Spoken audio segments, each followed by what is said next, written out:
Hi, in today's session, we are going to come across an interesting concept that is accounting equation, which is the cornerstone and foundation of our accounting process. It will give us a deeper understanding of debit and credit and will help us in accounting and analyzing the financial reports. Let us try to understand the accounting equation from this sample balance sheet. As we know that the balance sheet is a statement of the financial position of a business on a particular date. We will quickly go through some elements of the balance sheet. Balance sheet has two sides, that is assets and liabilities. Assets are the things that the business owns like machinery, furniture, cash, stock, etc. It can also include intangible assets like goodwill, patents, etc. And liabilities is what the business owes to other parties like loans, creditors, outstanding expenses, as well what the business owes to the owner. That is the amount introduced by the owner in the business, which is termed as capital. So moving on, here we are taking some random transactions to understand the purpose and to see how any transaction affects the balance sheet. Suppose Peter purchases a machinery for his grocery shop and pays cash 10,000. Here, as machinery is purchased, so our asset will increase by 10,000, and on the other hand, as we are paying out cash, another asset will decrease by 10,000. Here we can see that one asset increases in exchange for the other asset and decreases with an equal amount. So the final balances are equal. Let's take another situation now. Suppose if goods are purchased worth 30,000 on credit, then the stock of goods, that is asset, will increase as we have purchased goods of 30,000. But also we have an obligation to make payment to the creditor, which is a liability. As we have learned in double entry system that there are two equal effects of each transaction. So the same thing happens here.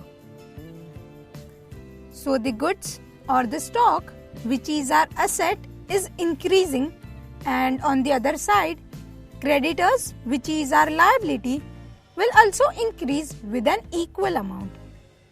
So it would affect both the sides of balance sheet with an equal amount.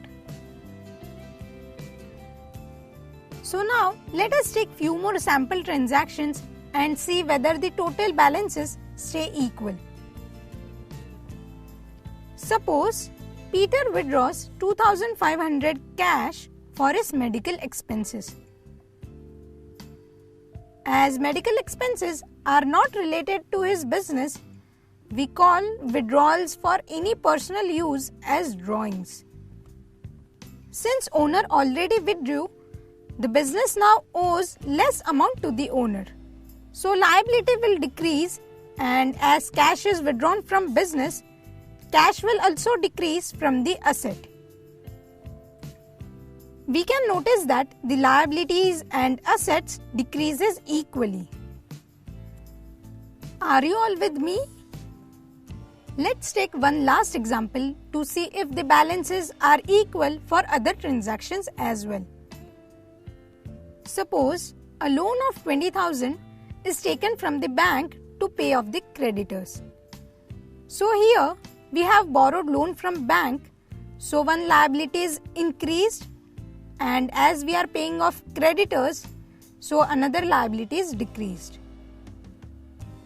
So one liability increases and other liability decreases equally, nullifying the effect and making the balances equal again.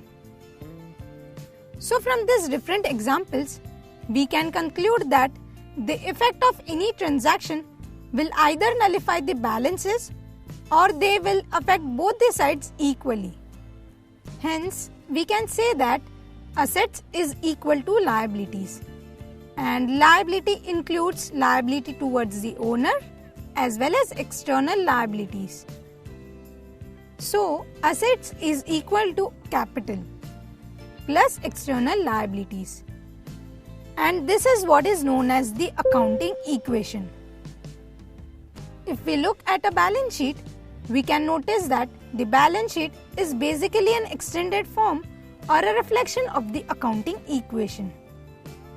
Accounting equation is also known as the balance sheet equation. If there is any change in value of any side of the equation, there must be a corresponding change on the other side of the equation. With this, we have a better understanding of the accounting equation. Let us do a simple exercise using the accounting equation that we have just learned. Peter has total assets of 10 lakh and capital of 4 lakh. Calculate liabilities. Using the accounting equation, let's substitute all the values. So we get liabilities equal to 6 lakh. So here we end with our accounting equation.